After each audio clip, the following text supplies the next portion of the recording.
Halo, nama saya Siti Umi Khairia. Nama saya Nuani Salsabila. Nama saya Zakia Roja.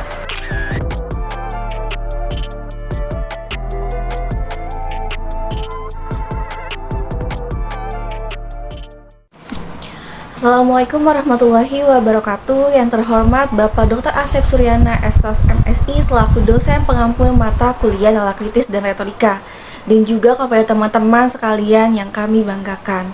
Saya Siti Umi Khairia dan teman-teman kelompok 2 pidato akan membahas mengenai topik penggunaan sistem pinjaman online di kalangan generasi muda di negara berkembang. Dengan klaim yang kami miliki, yakni penggunaan sistem di pinjaman online atau pinjol di kalangan generasi muda di negara berkembang memberikan dampak yang buruk, di mana kita memiliki 3 reason. Reason yang pertama yakni adanya perilaku konsumtif. Reason kedua yakni membuat generasi muda memiliki hutang, dan reason ketiga yakni potensi tersebarnya informasi pribadi. Di sini saya akan menjelaskan mengenai reason pertama, yaitu adanya perilaku konsumtif. Evidence pertama yakni peningkatan belanja online di kalangan generasi muda di negara berkembang adalah salah satu bukti utama dari perilaku konsumtif, di mana generasi muda di negara berkembang semakin aktif dalam berbelanja secara online. Mereka ini cenderung menggunakan platform e-commerce seperti situs website dan juga aplikasi seluler. Mereka menggunakan ini untuk membeli berbagai jenis barang, termasuk pakaian, aksesoris, gadget, elektronik, dan juga perangkat rumah tangga. Di mana platform ini menawarkan kemudahan akses ke berbagai barang dan juga produk dari berbagai merek dan juga penjual. Generasi muda ini dapat mudah dalam menjelajahi opsi produk, dalam membandingkan harga, dan juga melakukan pembelian tanpa harus pergi ke toko-toko fisik. Hal ini membuat mereka lebih nyaman dalam mengakses barang-barang dari mana saja, termasuk lewat smartphone. Lalu promosi dan juga diskon yang diberikan oleh platform e-commerce ini membuat mereka merasa tertarik untuk berbelanja lebih banyak ketika mereka melihat diskon besar-besaran atau penawaran spesial. Bahkan sekalipun ketika barang itu tuh nggak dibeli secara sepenuhnya karena mereka butuh. Dan dari sini kita lihat bahwa peningkatan aktivitas belanja online dalam hal ini menunjukkan bahwa generasi muda di negara berkembang cenderung menghabiskan uang mereka pada berbagai barang dan juga produk. Dan terkadang mereka ini memutuskan untuk membeli barang tanpa mempertimbangkan hal yang matang terkait kebutuhan atau kemampuan finansial mereka. Lalu evidence kedua yakni kegiatan hiburan, di mana ini tuh merujuk pada perilaku konsumtif generasi muda di negara berkembang yang cenderung menghabiskan uang pada berbagai jenis kegiatan hiburan, di mana generasi muda ini sering menghadiri konser musik, festival musik, acara olahraga, dan juga hiburan lainnya yang membutuhkan pembelian tiket, di mana pembelian tiket ini untuk acara-acara seperti konser dan juga festival seringkali memiliki harga yang signifikan, dan mereka bisa mengeluarkan sejumlah uang untuk tiket masuk serta akomodasi jika kegiatan tersebut berlokasi jauh dari tempat tinggal mereka. Pengeluaran mereka untuk ke tempat-tempat hiburan juga dapat diperhitungkan. Jadi selama kegiatan hiburan, generasi muda ini akan menghabiskan uang untuk makanan, minuman, merchandise, atau pengalaman lainnya seperti atraksi permainan ataupun taman hiburan. Dan juga mereka sering pergi untuk melakukan perjalanan wisata dan juga liburan, di mana mereka ini merencanakan perjalanan wisata atau liburan yang mewah sebagai bentuk hiburan. Ini mencakup biaya penerbangan, akomodasi, makanan, dan pengeluaran selama perjalanan.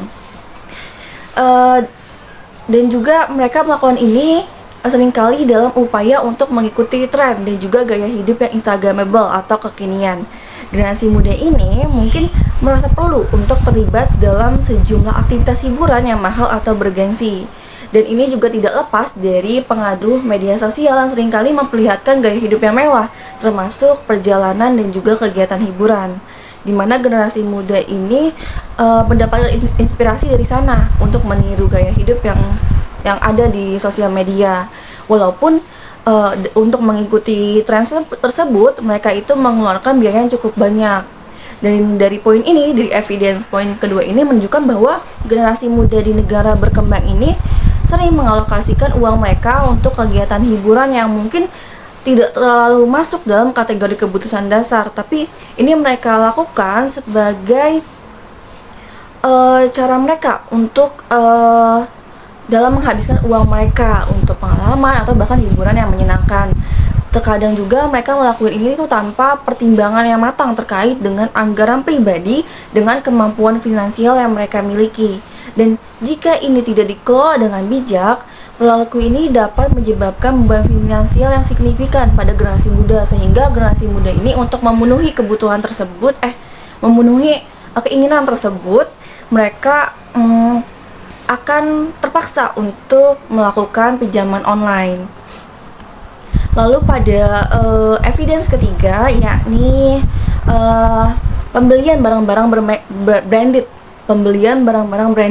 di mana ini tuh merujuk pada kecenderungan generasi muda di negara berkembang untuk menghabiskan uang mereka pada barang-barang yang memiliki merek atau label terkenal. Generasi muda ini seringkali memprioritaskan pembelian barang-barang yang memiliki merek atau memiliki nama label terkenal, yang mana ini tuh mencakup pada pakaian, sepatu, aksesoris, tas, produk kosmetik, dan juga barang-barang lainnya yang sering diidentifikasikan dengan merek mewah dan juga terkenal. Mereka ini mungkin membeli barang-barang bermerek untuk meningkatkan status sosial mereka, untuk menciptakan citra diri yang mana menjadi lebih bergengsi di mata teman-teman mereka. Dan ini juga untuk bahan mereka di media sosial. Mereka ingin mengikuti tren yang ada di media sosial, dan seringkali ini tuh dianggap sebagai simbol prestis. Dan juga dari sini kita melihat bahwa generasi muda di negara berkembang seringkali merasa tertarik untuk membeli barang-barang bermerek terkenal sebagai bentuk ekspresi diri, prestis, dan juga citra diri menjadi lebih baik. Meskipun barang-barang bermerek ini seringkali mahal dan menguras kantong lebih untuk mereka, tapi generasi muda ini bersedia untuk mengeluarkan lebih banyak uang demi produk-produk tersebut, yang merupakan itu salah satu contoh perilaku konsumtif jika pembelian tersebut tidak sesuai dengan anggaran atau kemampuan finansial mereka. Sekian dari saya. Untuk riset selanjutnya akan dilanjutkan oleh rekan saya. Terima kasih.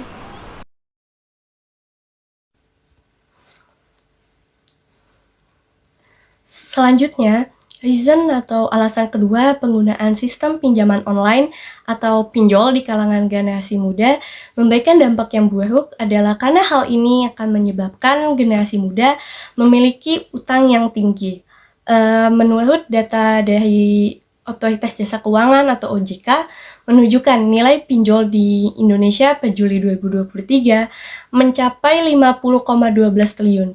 Jumlah tersebut naik dari 6,2% jika dibandingkan dari bulan sebelumnya. Dari data OJK ditemukan bahwa mayoritas nasabah pinjol adalah generasi muda yang berusia dari 19 sampai 34 tahun yang mencapai 10,91 juta. PT Frevindo Biro Kredit juga mencatatkan kredit macet pada pinjol terus meningkat. Berdasarkan data, total outstanding yang masuk ke kredit macet sebesar 2,15 triliun dan ini berasal dari kalangan generasi muda. Berikut ini adalah bukti-bukti utang yang tinggi merupakan salah satu alasan pinjol memberikan dampak buruk pada generasi muda. Yang pertama itu adalah tingkat bunga yang tinggi. Pinjol di kalangan generasi muda telah memberikan dampak yang buruk di dalam beberapa aspek yang patut diperhatikan. Salah satu dampak negatifnya adalah tingkat bunga yang ditawarkan oleh banyak pinjol. Pinjol ini seringkali menarik perhatian generasi muda dengan janji pinjaman cepat, mudah, dan tanpa banyak persyaratan formal yang memakan waktu.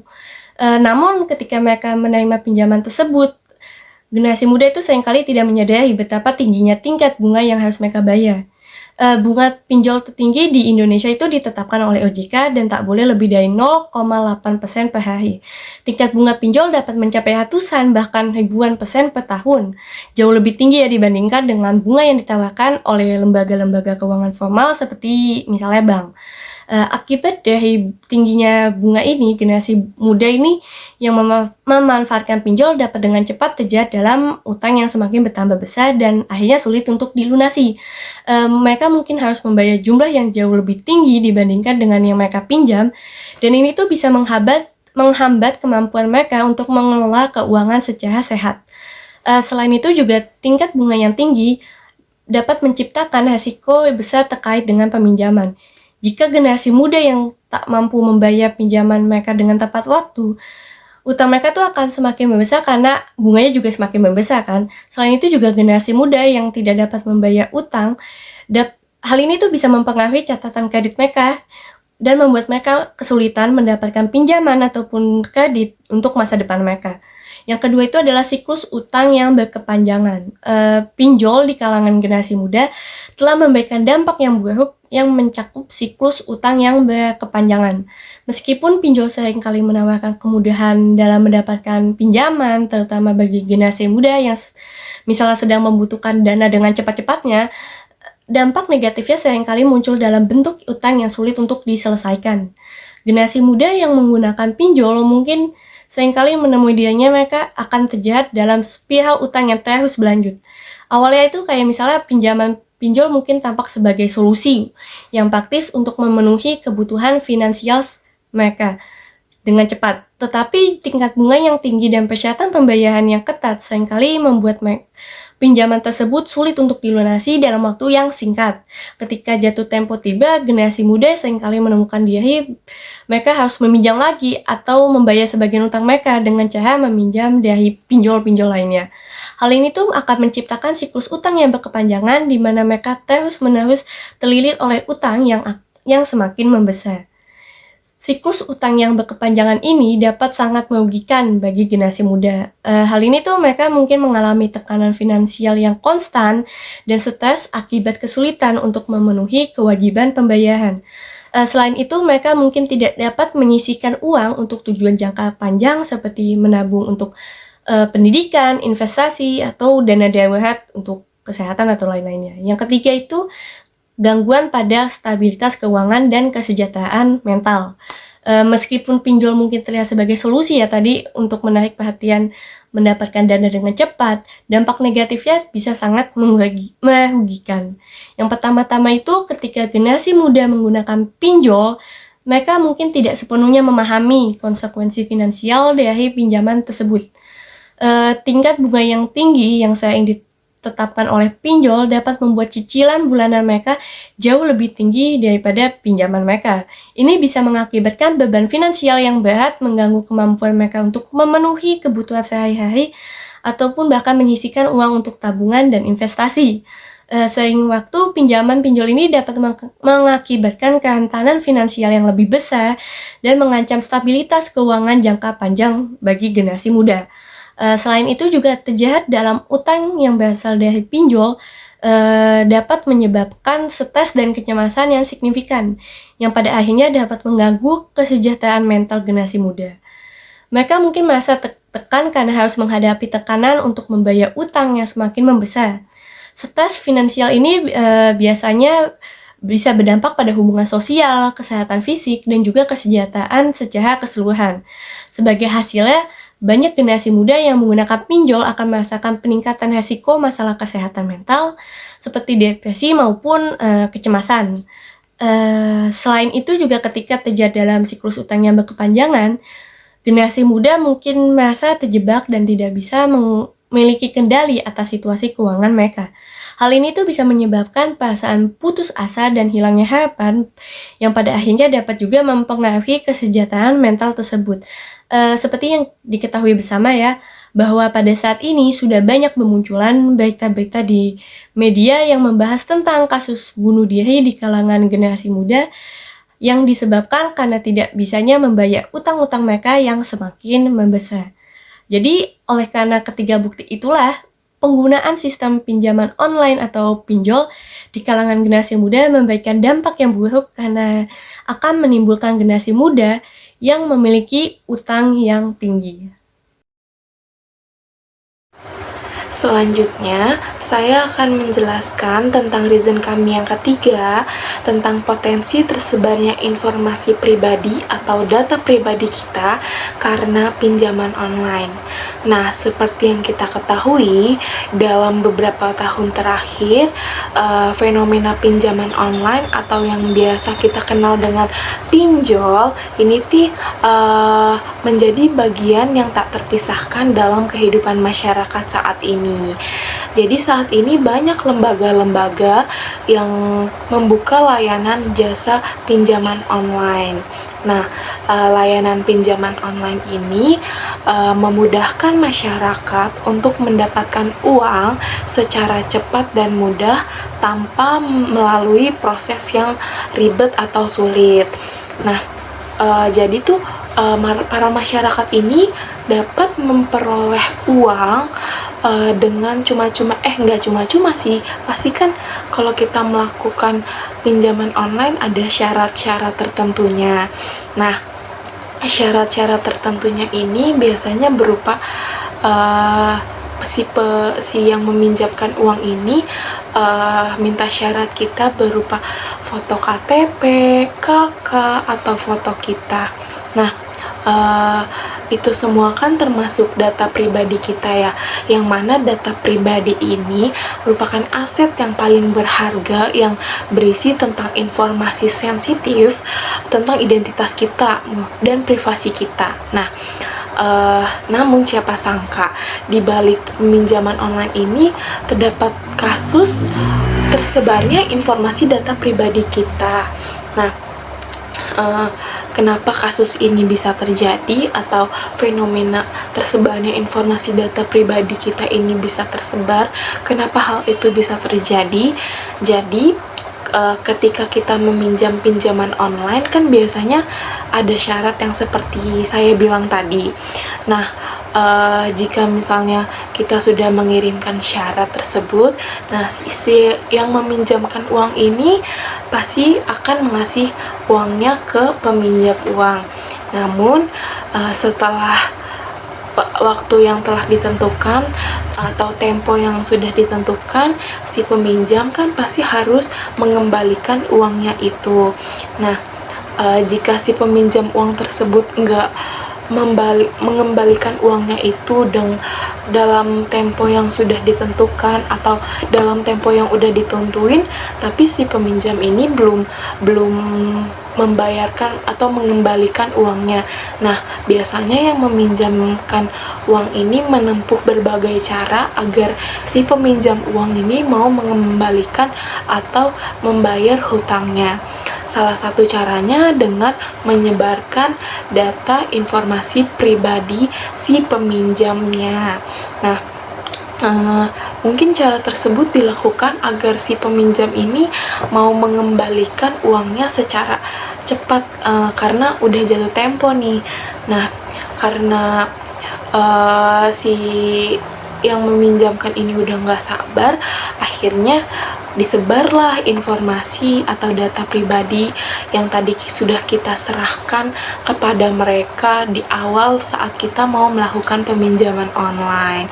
Nah, saya juga pernah mengalami, jadi saya pernah mendapat chatnya itu tentang foto KTP, foto teman saya, dan si yang ngechat saya ini sambil ngejelek-jelekin teman saya. Dia ini meminta saya untuk mengingatkan teman saya untuk membayar hutangnya. Nah, karena saya tidak tahu menahu, saya chatlah teman saya ini. Nah, setelah saya chat, ternyata teman saya ini terlibat dalam pinjaman online dan dia belum bisa mengembalikan uangnya karena belum mendapatkan uang yang harusnya ia bayar kepada yang peminjam online ini. Nah, kata beliau ini peminjam online ini udah nyebarin data pribadinya ke semua kontak yang ada di HP-nya. Jadi tuh kayak teman-teman, keluarga atau sanak saudaranya ini disebarkan data pribadinya tadi, kayak foto KTP-nya atau kakaknya. Dan si peminjam online ini kayak menjelek-jelekan beliau ke depan, ke para yang disebarnya ini. Jadi tuh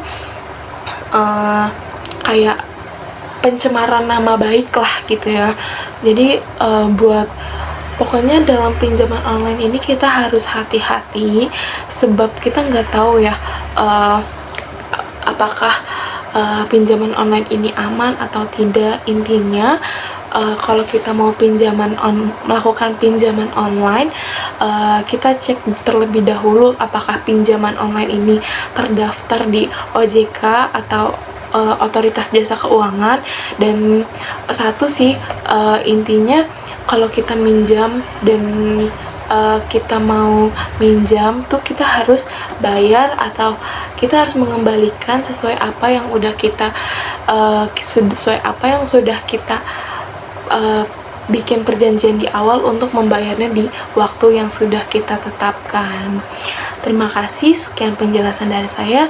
Wassalamualaikum warahmatullahi wabarakatuh.